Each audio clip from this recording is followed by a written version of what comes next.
In this video, I want to show you how to play the Sorcerer comp in TFT set point 9. So this is basically the equivalent of the Spellslinger comp from last set. So what they do is you get more ability power, and then they also do some max health damage to the enemies nearby if they kill a unit. So usually it's better to just go for 2 or 4 in a trait. Like oftentimes it's just overkill. You have to play bad units like 1 cost and 2 costs. But in this game it worked kind of well because Malzar is Void as well as Vel'Koz, and they're both sorcerers. So then you can just throw in a Kassadin, so you get that little Void spawn, which is just another frontline unit. As well as Kassadin also being Bastion, as well as Taric being Bastion, so you get even more frontline. You get armor and MR in that way. And the Taric is also a sorcerer, so it fits perfect in the comp.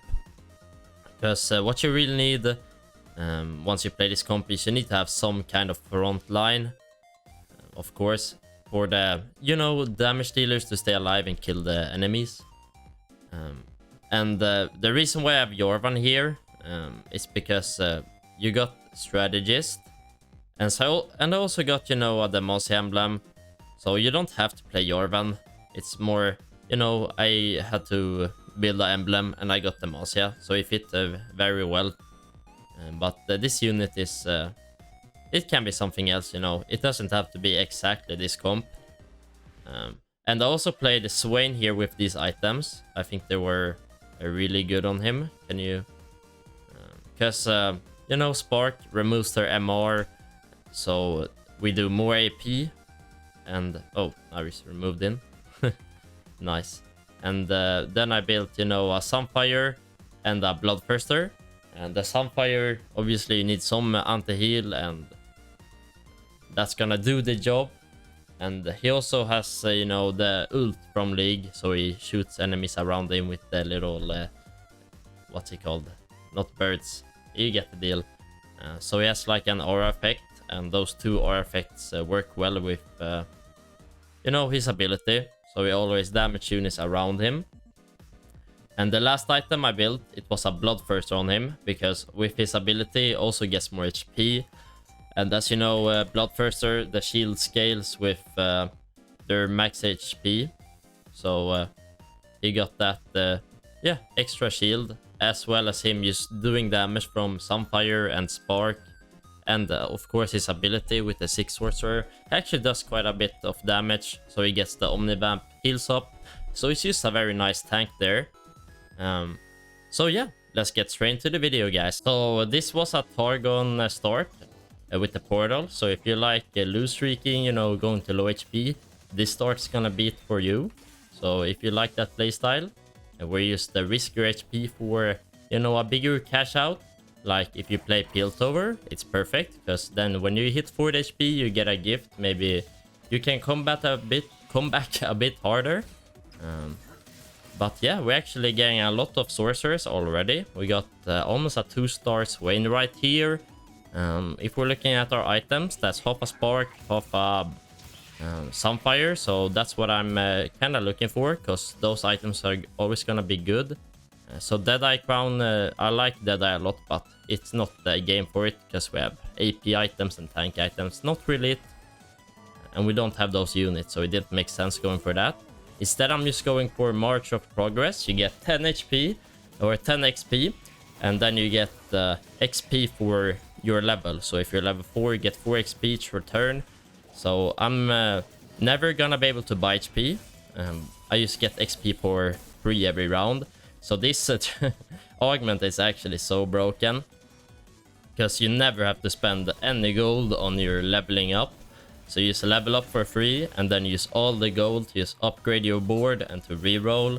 So that's why I got a 3-star Taric, I got a 3-star Vel'Koz, I got another 3-star, I forgot who it was. Oh, it was Swain, as well as me, almost hitting level 9. So don't sleep on this trait, guys. Actually super broken.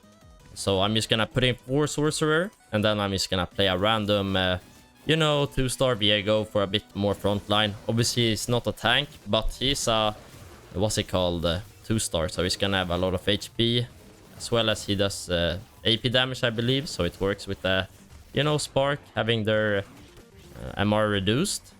And the reason why I'm playing Taric in the middle, as you saw before, is because he actually takes the damage from the adjacent units, as well as him getting a shield. So you want him in the middle of your tanks. I actually snatched that belt. I feel kind of bad for that guy. I'm sorry, dude. But you gotta do what you gotta do to win, right? So now we got the Spark, we got the Sunfire. So those are items that's gonna be good the entire game. Because if I like build some strong AP or tank item on Swain, I feel like it will go down in value as the game progresses. Like having really good items on a low cost unit is gonna be pretty bad in the late game because he just falls out of value. But these items, they're the same value on like a strong unit as on a weak, because it's our items, they're not affected by the unit. So even when we reach like stage 6, they're still gonna be good. So that's why I'm always like happy to slam those items. Unless I'm like playing AD comp, then there's no reason to build a Spark. Or not as much of a reason, but Sunfire is always gonna be good, right? And here I actually got the Sunfire, as I was talking about before. So because Swain just gets a lot of more HP from his ability, you know, the Bloodthirster is gonna get a bigger shield based on that HP. I accidentally put in a Karma there. I thought I had Invoker, but I didn't, so it was kind of a int. So hopefully I don't lose because of that. Yeah, just look at this Swain, is so tanky. Like, it's actually really good. Let's see how much damage he did. Yeah, it's actually my top dealer. And here, branching out, kinda not it. Too big of a risk. But Harmacist is like, okay, I get the free healing. I'm probably not gonna build like healing items on, you know, my backline units. But it's nice for them to have a bit more healing in case something happens. So decide to just take that. General augment works, right? As well as it makes my, you know, Swain do more damage. Because if you have excess healing, it gets transformed into true damage or something like that. So it's pretty good stuff. Decide to just throw in a random Kaisa for the Void. I'm just trying to play my strongest board each turn. As well as just saving my econ, and then I'm just gonna roll down. So we're rolling down for some upgrades here. Finally hit Kassadin, so we're gonna replace that because he's Bastion. So he gives us 2 more traits now, so actually makes us a lot tankier. Both Taric and us just getting a Void spawn right there. So we're in a pretty good spot, I'm not gonna lie. The econ is good as well. So we're just gonna scale from here. So onto the carousel. We have a random, what's it called, belt here. So maybe we'll just build Warmogs. Otherwise, I'm gonna go for like the glove here, because we get a Taric, which is really good. As well as we can build a guard breaker. So we need some damage items. We don't really have any.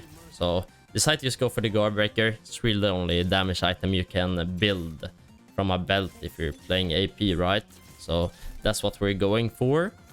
As well as us just getting another Taric. So it's pretty good stuff. Actually rolling a bit here, trying to hit some upgrade. As well as I really want a 3-star Swain. Since we have March of Progress, I can actually afford to roll and level up. So I'm looking for a 3-star Swain here, since we're putting items on him. Otherwise it's like no point of you know, going for a 3-star Swain, right? But in this case, I need some frontline, and if I'm gonna go heavy into the Sorcerer, I kind of need to 3-star Swain and Taric, otherwise I'll have like 0 frontline. But then I'll just get levels for free, so I can find my, what's it called, Lux and, yeah, the 5+ Sorcerer, Ari, that's the name there. And since we also can't spend money on the leveling, I kind of need to roll to just stabilize in the game so I don't die. And there you see a random Ori, so Um, there was actually some guys starting to ping, getting a bit tilted. They see like, how is this man hitting a 1% RE? I guess I'm just high rolling. That's just how I roll, I guess. And they had another 2-star Taric, so I decided to just put him in. It's a 6 sorcerer, so he gets a very strong ability. I feel like that's stronger than putting in, you know, the 1-star Kassadin. But if I had a 2-star Kassadin, it would be stronger. So I'm just gonna play the Taric until I hit a 2-star Kassadin at least. And then I will switch. And since we're going for a 3-star Taric, why not just hit a 3-star Vel'Koz as well? Because what else am I really gonna roll for? Like, the only thing I can roll for at level 8 or 9 is, you know, Ari 2-star and Lux 2-star. Like, I don't have any other units to put in because we're going heavy into the sorcerer trait. So the only thing we really can roll for is 3-starring the lower cost units. In this case, because we're playing March of Progress, right? So that's what I'm gonna go for. But in other cases, you don't really need to 3-star them like is in this game. Like, I have nothing else to roll for. And boom, Overcharged Manafront. Use a sorcerer trait. They get a lot of more mana. You know, we have so much AP, so much damage on our cast. So any mana augment's gonna be great. As well as me not hitting any, you know, tiers this game. So I have like no mana regen. So that augment is literally perfect for us this game. Like, there's actually nothing better I could hit, to be honest. I have a Yappin duplicator. Like, I could use it to 3-star a Taric or Vel'Koz or Swain soon. But I'm gonna greed a bit. Try to see if I can hit some units naturally. And just use my duplicator on the last unit, or if it's another area, I'm just instantly using that on her. Or that's what I should have done. Or actually, I take that back. I'm just gonna roll like all of my gold down, and if I hit the area, you know, I don't have to use it on her. But if I don't hit her, I'm just gonna use it on her. So that way we just maximize our odds of like 2 and 3-starring everything. So yeah, we're just gonna go for a big roll down soon. Onto another carousel right here. I mean, I'm down for that Swain. We already have the, what's it called? Guard Breaker on Ari. So we have some crit on her. So getting a Jewel Gauntlet is very nice because we get that crit combo. Multiply the damage, more crits. Very nice. As well as us just hitting another Swain, which gets us 1 unit closer to the 3-star. Boom, the Taric 3-star. Very good stuff right there. The front line secured. Finally with a Lux. But I skipped her for some reason. You know, you're not familiar what the units look like in a new set. So yeah, I shouldn't roll that fast. Before I'm used to, you know, playing the set. It's all good though. So this guy is playing the Targon comp. Yeah, I'm gonna show you guys how to play, or not Targon, the Deadeye comp. I'm gonna show you how to play the Deadeye comp, also the Noxus comp, in the next videos, I believe. So stay tuned for that. So now we use the rolling down. We didn't hit anything, so now it's the time to use our duplicator on Ari. If we were even lower and in a tough spot, I would have used it on her before. But we were kinda, you know, comfortable, so I could just go for, you know, a bit of a more min-max, try to get to the strongest state I possibly can. But now I don't have a goal to roll for, so you might as well just use it on her. Because what are the odds that we're gonna hit a 1% RE, really? Not that high. Especially since we used hit 2. Can't luck out that much. And there's gonna be fewer Rs in the pool. And I mean, might as well roll. We're so close to hitting a 3-star, so once you're like 1 unit away from a 3-star, usually it's the play to just roll to 0 because you power spike so hard. So that's exactly what we're gonna do right here. And look at this Ari 2-star, man. Actually popping off like crazy. She actually mana reaves them, so she like steals their mana, lowers their mana. So she's a really broken unit, man. Just look at this. This Rek'Sai comp is really interesting though. Like Rex actually does a lot of damage. Like this unit's kind of cracked.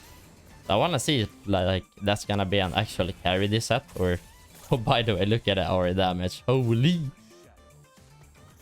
So I was kind of interested if the Targon is putting in a random Aphelios auto play just for the trade, but I feel like just getting a 2-star Swain is gonna be better. But I might be wrong there. Maybe the, you know, the Targon on Aphelios just gives us so much more healing that is more tanky than having a Swain. I don't know which is stronger, to be honest. But a Sion, I'm not gonna say no to that. Because you basically just get 2 units because he dies and comes back. So that's a lot of frontline right there. Finally picked up a Lux as well. And holy, look at this unit. 1-star 0 item does that much damage. She's kind of broken, man.